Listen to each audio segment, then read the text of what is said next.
قرآن مجید کا 20واں سورہ سورہ طٰہٰ۔ شروع نام سے اللہ کے جو بڑا مہربان نہایت رحم کرنے والا ہے۔ طٰہٰ، ہم نے آپ صلی اللہ علیہ وآلہ وسلم پر قرآن اس لیے نہیں نازل کیا ہے کہ آپ صلی اللہ علیہ وآلہ وسلم اپنے کو زحمت میں ڈال دیں، یہ تو ان لوگوں کی یاد دہانی کے لیے ہے جن کے دلوں میں خوف خدا ہے۔ یہ اس خدا کی طرف سے نازل ہوا ہے جس نے زمین اور بلند ترین آسمانوں کو پیدا کیا ہے۔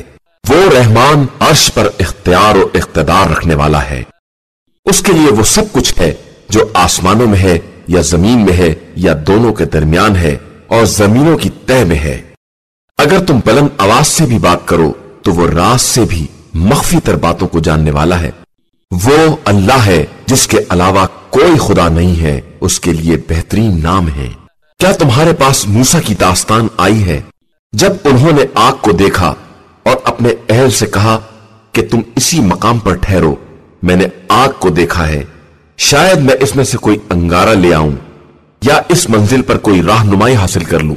پھر جب موسیٰ اس آگ کے قریب آئے تو آواز دی گئی کہ اے موسیٰ، میں تمہارا پروردگار ہوں، لہذا اپنی جوتیوں کو اتار دو کہ تم طویٰ نام کی ایک مقدس اور پاکیزہ وادی میں ہو، اور ہم نے تم کو منتخب کر لیا ہے، لہذا جو وحی کی جا رہی ہے اسے غور سے سنو۔ میں اللہ ہوں، میرے علاوہ کوئی خدا نہیں ہے، میری عبادت کرو اور میری یاد کے لیے نماز قائم کرو۔ یقیناً وہ قیامت آنے والی ہے اور میں اسے چھپائے رہوں گا تاکہ ہر نفس کو اس کی کوشش کا بدلہ دیا جا سکے۔ اور خبردار، تمہیں قیامت کے خیال سے وہ شخص روک نہ دے جس کا ایمان قیامت پر نہیں ہے اور جس نے اپنے خواہشات کی پیروی کی ہے، کہ اس طرح تم ہلاک ہو جاؤ گے۔ اور اے موسیٰ، یہ تمہارے داہنے ہاتھ میں کیا ہے؟ انہوں نے کہا کہ یہ میرا عصا ہے جس پر میں تکیہ کرتا ہوں اور اس سے اپنی بکریوں کے لیے درختوں کی پتیاں جھاڑتا ہوں، اور اس میں میرے اور بہت سے مقاصد ہیں۔ ارشاد ہوا، موسیٰ تم اسے زمین پر ڈال دو۔ اب جب موسیٰ نے ڈال دیا تو کیا دیکھا کہ وہ سانپ بن کر دوڑ رہا ہے۔ حکم ہوا کہ اسے لے لو اور ڈرو نہیں کہ ہم عنقریب اسے اس کی پرانی اصل کی طرف پلٹا دیں گے، اور اپنے ہاتھ کو سمیٹ کر بغل میں کر لو، یہ بغیر بیماری کے سفید ہو کر نکلے گا، اور یہ ہماری دوسری نشانی ہوگی تاکہ ہم تمہیں اپنی بڑی نشانیاں دکھا سکیں۔ جاؤ فرعون کی طرف جاؤ کہ وہ سرکش ہو گیا ہے۔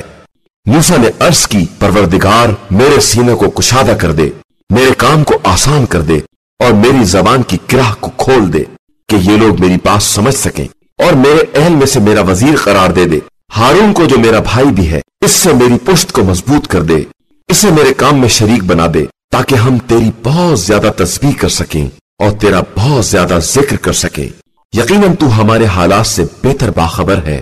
ارشاد ہوا، موسیٰ ہم نے تمہاری مراد تمہیں دے دی ہے، اور ہم نے تم پر ایک اور احسان کیا ہے۔ جب ہم نے تمہاری ماں کی طرف ایک خاص وحی کی کہ اپنے بچے کو صندوق میں رکھ دو اور پھر صندوق کو دریا کے حوالے کر دو، موجیں اسے ساحل پر ڈال دیں گی، اور ایک ایسا شخص اسے اٹھا لے گا جو میرا بھی دشمن ہے اور موسیٰ کا بھی دشمن ہے، اور ہم نے تم پر اپنی محبت کا عکس ڈال دیا تاکہ تمہیں ہماری نگرانی میں پالا جائے۔ اس وقت کو یاد کرو جب تمہاری بہن جا رہی تھی کہ فرعون سے کہیں کہ کیا میں کسی ایسے کا پتہ بتاؤں جو اس کی کفالت کر سکے، اور اس طرح ہم نے تم کو تمہاری ماں کی طرف پلٹا دیا تاکہ ان کی آنکھیں ٹھنڈی ہو جائیں اور وہ رنجیدہ نہ ہو، اور تم نے ایک شخص کو قتل کر دیا تو ہم نے تمہیں غم سے نجات دے دی اور تمہارا باقاعدہ امتحان لے لیا۔ پھر تم اہل مدین میں کئی برس تک رہے، اس کے بعد تم ایک منزل پر آ گئے اے موسیٰ، اور ہم نے تم کو اپنے لیے منتخب کر لیا۔ اب تم اپنے بھائی کے ساتھ میری نشانیاں لے کر جاؤ اور میری یاد میں سستی نہ کرنا۔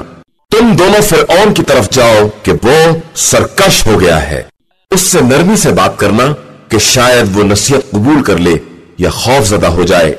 ان دونوں نے کہا کہ پروردگار ہمیں یہ خوف ہے کہ کہیں وہ ہم پر زیادتی نہ کرے या और सरकश ना हो जाए। इरशाद हुआ, तुम डरो नहीं, मैं तुम्हारे साथ हूं, सब कुछ सुन भी रहा हूं और देख भी रहा हूं। फिरऔन के पास जाकर कहो कि हम तेरे परवरदिगार के फरिश्तादा हैं, बनी इसराइल को हमारे हवाले कर दे और इन पर अजाब ना कर कि हम तेरे पास तेरे परवरदिगार की निशानी लेकर आए हैं, और हमारा सलाम हो इस पर जो हिदायत का इत्तबा करे। बेशक हमारी तरफ ये वही की गई है कि तकजीब करने वाले और मुंह फेरने वाले पर अजाब है। उसने कहा कि मूसा, तुम दोनों का रब कौन है? मूसा ने कहा कि हमारा रब वो है जिसने हर शय को उसकी मुनासिब खिलकत अता की है और फिर हिदायत भी दी है। उसने कहा कि फिर इन लोगों का क्या होगा जो पहले गुजर चुके हैं? मूसा ने कहा कि इन बातों का इल्म मेरे परवरदिगार के पास इसकी किताब में महफूज है, वो ना बहकता है और ना भूलता है। उसने तुम्हारे लिए जमीन को गहवारा बनाया है और उसमें तुम्हारे लिए रास्ते बनाए हैं और आसमान से पानी बरसाया है, जिसके जरिए हमने मुख्तलिफ किस्म के नबातात का जोड़ा पैदा किया है कि तुम खुद भी खाओ और अपने जानवरों को भी चराओ। बेशक इसमें साहिबान अक्ल के लिए बड़ी निशानियां पाई जाती हैं। इसी जमीन से हमने तुम्हें पैदा किया है और इसी में पलटा कर ले जाएंगे और फिर दोबारा इसी से निकालेंगे। और हमने फिरऔन को अपनी सारी निशानियां दिखला दी, लेकिन इसने तकजीब की और इनकार कर दिया। इसने कहा कि मूसा, तुम इसलिए आए हो कि हमको हमारे इलाके से अपने जादू के जरिए बाहर निकाल दो। अब हम भी ऐसा ही जादू ले आएंगे, लिहाजा अपने और हमारे दरमियान एक वक्त मुकर्रर कर दो जिसकी ना हम मुखालिफत करें और न तुम, और वो वादागाह भी एक साफ खुले मैदान में हो। मूसा ने कहा कि तुम्हारे वादे का दिन जीनत ईद का दिन है और उस दिन तमाम लोग वक्त चाश्त इकट्ठा किए जाएंगे। इसके बाद फिरऔन वापस चला गया और अपने मकर को इकट्ठा करने लगा और इसके बाद फिर सामने आया। मूसा ने इन लोगों से कहा कि तुम पर वाय हो, अल्लाह पर इफ्तरा ना करो कि वो तुमको अजाब के जरिए तबाह बर्बाद कर देगा, और जिसने उस पर बहुतान बांधा वो यकीनन रुस्वा हुआ है। इस पर वो लोग आपस में झगड़ा करने लगे और सरगोशियों में मसरूफ हो गए। इन लोगों ने कहा कि ये दोनों जादूगर हैं जो तुम लोगों को अपने जादू के जोर पर तुम्हारी सरजमीन से निकाल देना चाहते हैं और तुम्हारे अच्छे खासे तरीके को मिटा देना चाहते हैं। लिहाजा तुम लोग अपनी तदबीरों को जमा करो और परा बांधकर इनके मुकाबले पर आ जाओ। जो आज के दिन गालिब आ जाएगा वही कामयाब कहा जाएगा। इन लोगों ने कहा कि मूसा, तुम अपने जादू को फेंकोगे या हम लोग पहल करें? मूसा ने कहा कि नहीं, तुम इब्तिदा करो। एक मर्तबा क्या देखा कि इनकी रस्सियां और लकड़ियां जादू की बिना पर ऐसी लगने लगी जैसे सब दौड़ रही हों। तो मूसा ने अपने दिल में खौफ महसूस किया। हमने कहा कि मूसा, डरो नहीं, तुम बहरहाल गालिब रहने वाले हो, और जो कुछ तुम्हारे हाथ में है इसे डाल दो, ये इनके सारे किए धरे को चुन लेगा। इन लोगों ने जो कुछ किया है वो सिर्फ जादूगर की चाल है और बस, और जादूगर जहां भी जाए कभी कामयाब नहीं हो सकता। ये देखकर सारे जादूगर सजदे में गिर पड़े और आवाज दी कि हम मूसा और हारून के परवरदिगार पर ईमान ले आए। फिरऔन ने कहा कि तुम मेरी इजाजत के बगैर ही ईमान ले आए, तो ये तुमसे भी बड़ा जादूगर है जिसने तुम्हें जादू सिखाया है। अब मैं तुम्हारे एक तरफ के हाथ और दूसरी तरफ के पांव काट दूंगा और तुम्हें खुरमे की शाख पर सूली दे दूंगा, और तुम्हें खूब मालूम हो जाएगा कि ज्यादा सख्त अजाब करने वाला और देर तक रहने वाला कौन है। इन लोगों ने कहा कि हमारे पास जो खुली निशानियां आ चुकी हैं और जिसने हमको पैदा किया है, हम उस पर तेरी बात को मुकद्दम नहीं कर सकते। अब तुझे जो फैसला करना हो कर ले, तू फकत इस जिंदगानी दुनिया ही तक फैसला कर सकता है। हम अपने परवरदिगार पर ईमान ले आए हैं कि वो हमारी खताओं को माफ कर दे और इस जादू को बख्श दे जिस पर तूने हमें मजबूर किया था, और अल्लाह सबसे बेहतर है और वही बाकी रहने वाला है। यकीनन जो अपने रब की बारगाह में मुजरिम बनकर आएगा, इसके लिए वो जहन्नुम है जिसमें न मर सकेगा और न जिंदा रह सकेगा।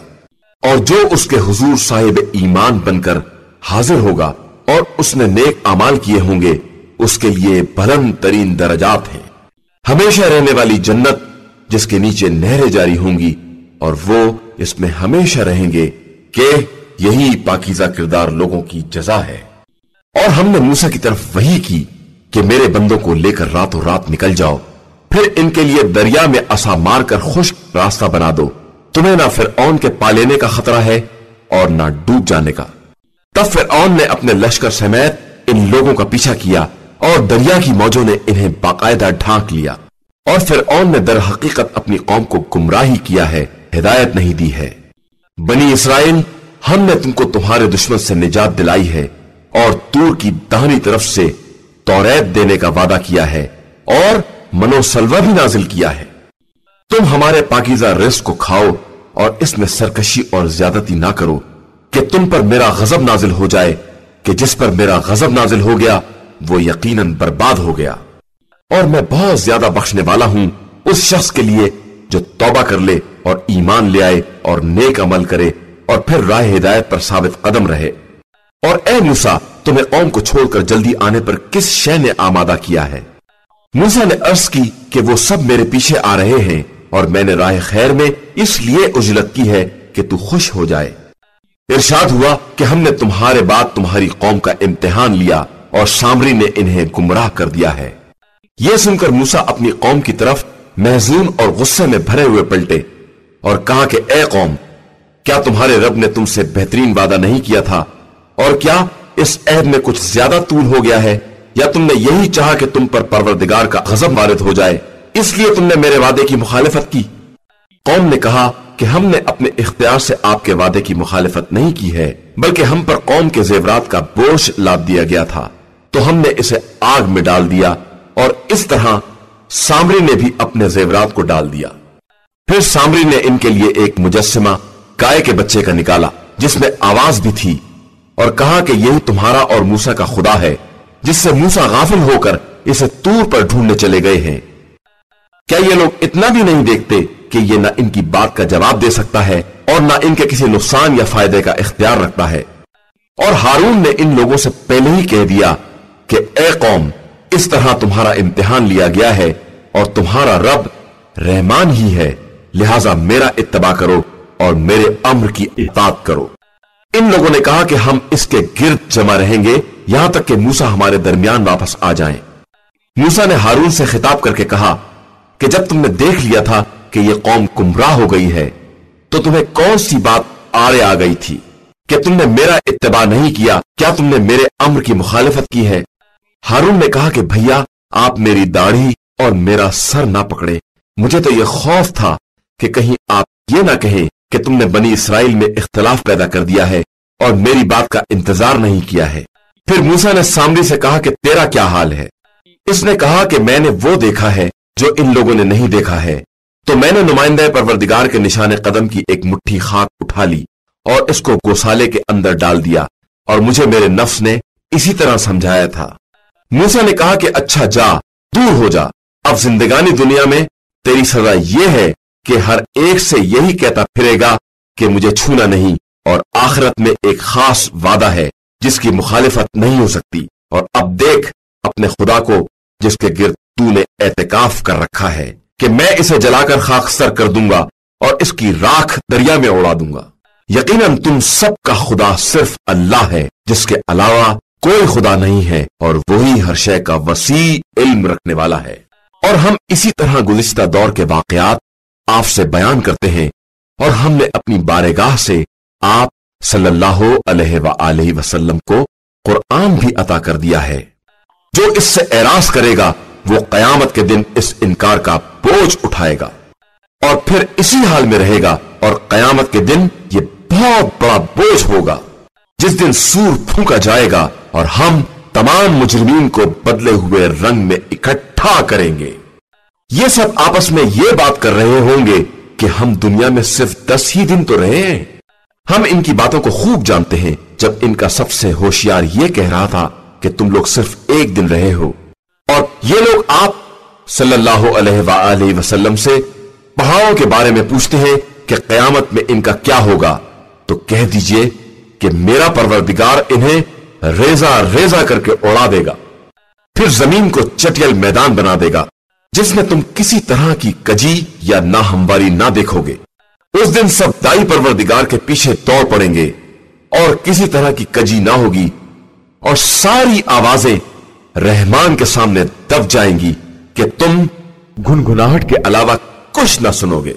اس دن کسی کی سفارش کام نہ آئے گی سوائے ان کے جنہیں خدا نے اجازت دے دی ہو اور وہ ان کی بات سے راضی ہو۔ وہ سب کے سامنے اور پیچھے کے حالات سے باخبر ہے، اور کسی کا علم اس کی ذات کو محیط نہیں ہے۔ اس دن سارے چہرے خدائے حی و قیوم کے سامنے جھکے ہوں گے، اور ظلم کا بوجھ اٹھانے والا ناکام اور رسوا ہوگا، اور جو نیک اعمال کرے گا اور صاحب ایمان ہوگا وہ نہ ظلم سے ڈرے گا اور نہ نقصان سے۔ اور اسی طرح ہم نے قرآن کو عربی زبان میں نازل کیا ہے، اور اس میں طرح طرح سے عذاب کا تذکرہ کیا ہے کہ شاید یہ لوگ پرہیزگار بن جائیں یا قرآن ان کے اندر کسی طرح کی عبرت پیدا کر دے۔ بس بلند و برتر ہے وہ خدا جو بادشاہ برحق ہے، اور آپ صلی اللہ علیہ وآلہ وسلم وحی کے تمام ہونے سے پہلے قرآن کے بارے میں اجلت سے کام نہ لیا کریں، اور یہ کہتے رہیں کہ پروردگار میرے علم میں اضافہ فرما۔ اور ہم نے آدم سے اس سے پہلے عہد لیا، مگر انہوں نے اسے ترک کر دیا، اور ہم نے ان کے پاس عزم و ثبات نہیں پایا۔ اور جب ہم نے ملائکہ سے کہا کہ تم سب آدم کے لیے سجدہ کرو، تو ابلیس کے علاوہ سب نے سجدہ کر لیا، اور اس نے انکار کر دیا۔ تو ہم نے کہا کہ آدم، یہ تمہارا اور تمہاری زوجہ کا دشمن ہے، کہیں تمہیں جنت سے نکال نہ دے کہ تم زحمت میں پڑ جاؤ۔ بے شک یہاں جنت میں تمہارا فائدہ یہ ہے کہ نہ بھوکے رہو گے اور نہ برہنہ رہو گے، اور یقیناً یہاں نہ پیاسے رہو گے اور نہ دھوپ کھاؤ گے۔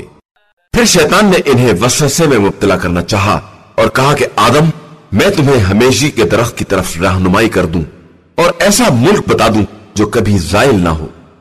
تو ان دونوں نے درخت سے کھا لیا، اور ان کے لیے ان کا آگا پیچھا ظاہر ہو گیا، اور وہ اسے جنت کے پتوں سے چھپانے لگے، اور آدم نے اپنے پروردگار کی نصیحت پر عمل نہ کیا تو راحت کے راستے سے بے راہ ہو گئے۔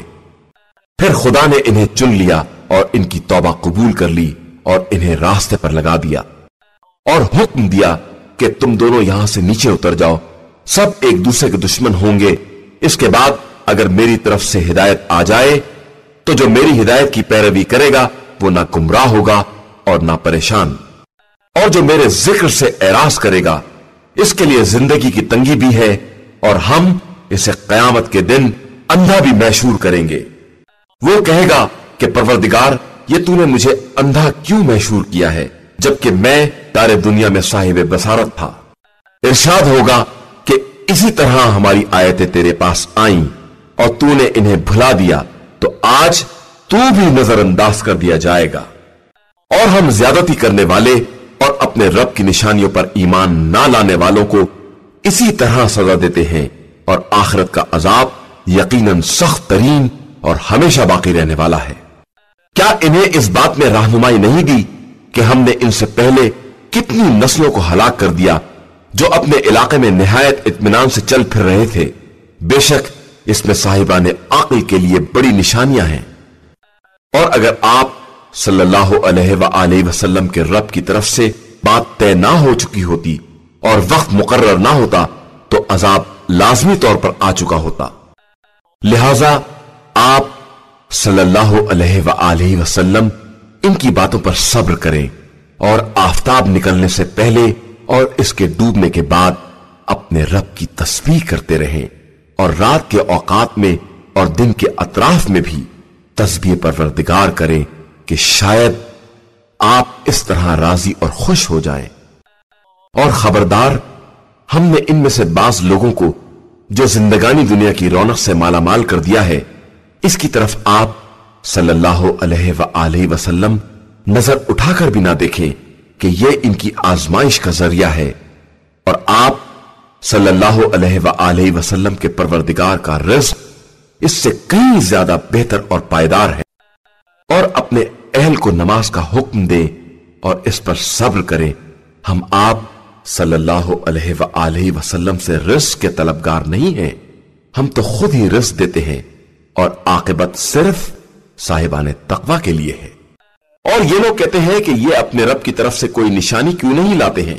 تو کیا ان کے پاس اگلی کتابوں کی گواہی نہیں آئی ہے؟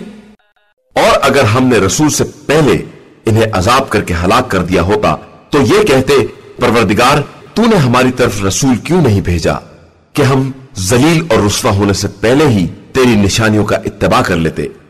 آپ صلی اللہ علیہ وآلہ وسلم کہہ دیجئے کہ سب اپنے اپنے وقت کا انتظار کر رہے ہیں، تم بھی انتظار کرو، ان قریب معلوم ہو جائے گا کہ کون لوگ سیدھے راستے پر چلنے والے اور ہدایت یافتہ ہیں۔